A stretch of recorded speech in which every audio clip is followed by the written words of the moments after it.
दादाजी देंगे साहिबा को नेक, वहीं अंगद सीरत का पता लगाने में एड़ी चोटी का जोर लगा रहा है। सब्सक्राइब करें इंडिया फोरम्स हिंदी को और घंटी के निशान को दबाएं ताज़ा खबरों के लिए।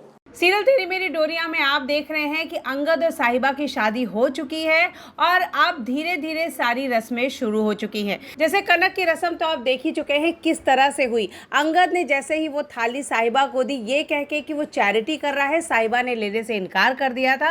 लेकिन अचानक से शायद वाहिगुरु ये चाहते थे और गिरती हुई थाली को साहिबा ने अपने हाथों से संभाल लिया, यानी ना चाहते हुए भी वो रस्म पूरी हो गई। वहीं आप देखेंगे दूसरा ट्विस्ट, घर में आई नई बहू को दादाजी देंगे नेक और साहिबा शुरू में तो ये नेक लेने से इनकार कर देती है। तो दादाजी को कहती है कि मैं अंगद की पत्नी भले ही हूँ, इस घर की बहू हूँ, लेकिन हम दोनों में कभी भी सुलह नहीं हो सकती और हमारे रिश्ते कभी अच्छे हो ही नहीं सकते। ऐसे में ये सारी रस्म करने का क्या फ़ायदा।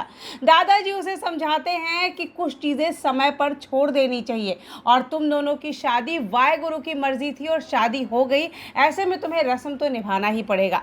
दादाजी की दी हुई नेक को साहिबा चुपचाप ले लेती है, लेकिन उनकी की हुई ये रस्म को घर वाले पसंद नहीं करते, खासकर अंगद भी दादाजी के इस तरह के बर्ताव को देखकर थोड़ा आश्चर्यचकित हो गया है। उसे समझ में नहीं आ रहा है कि आखिर दादाजी साहिबा का पक्ष हमेशा क्यों ले रहे हैं। वहीं सबसे बड़ा ट्विस्ट ये है कि अंगद भी इस बात को लेकर परेशान है और साहिबा की कि आखिर सीरत गई कहाँ, वो भागी किसके साथ थी।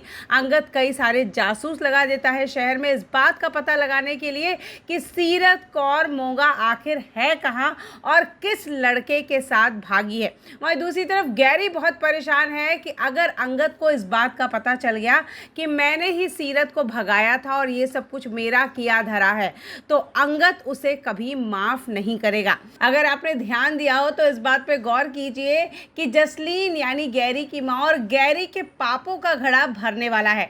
गैरी की माँ का सच तो साहिबा ने सबके सामने बता दिया कि इन्होंने ही दुल्हन बदलवाया था और जल्द ही गैरी का सच भी कि उसने सीरत को भगाया है अंगद और पूरे परिवार के सामने आ जाएगा।